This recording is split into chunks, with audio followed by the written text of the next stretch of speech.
Kentucky State Police. The Kentucky Emergency Alert System is activated to assist in the broadcast of an Amber Alert. An Amber Alert has been declared. Repeating, an Amber Alert has been declared. Incident summary. Suspect shot and killed mother of shared child and fled with the child in a burgundy Ford F-150 with extensive front end damage. Victims, Kaysen Gordon. A black male aged 2 years. He has brown eyes and black hair and is 3 feet tall, weighing 40 pounds. Suspects, Christopher Gordon. A black male aged 32 years old. He has brown eyes and black hair.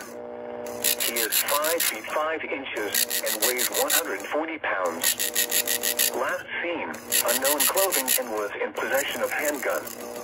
If you have any information regarding this alert, please contact the Kentucky State Police.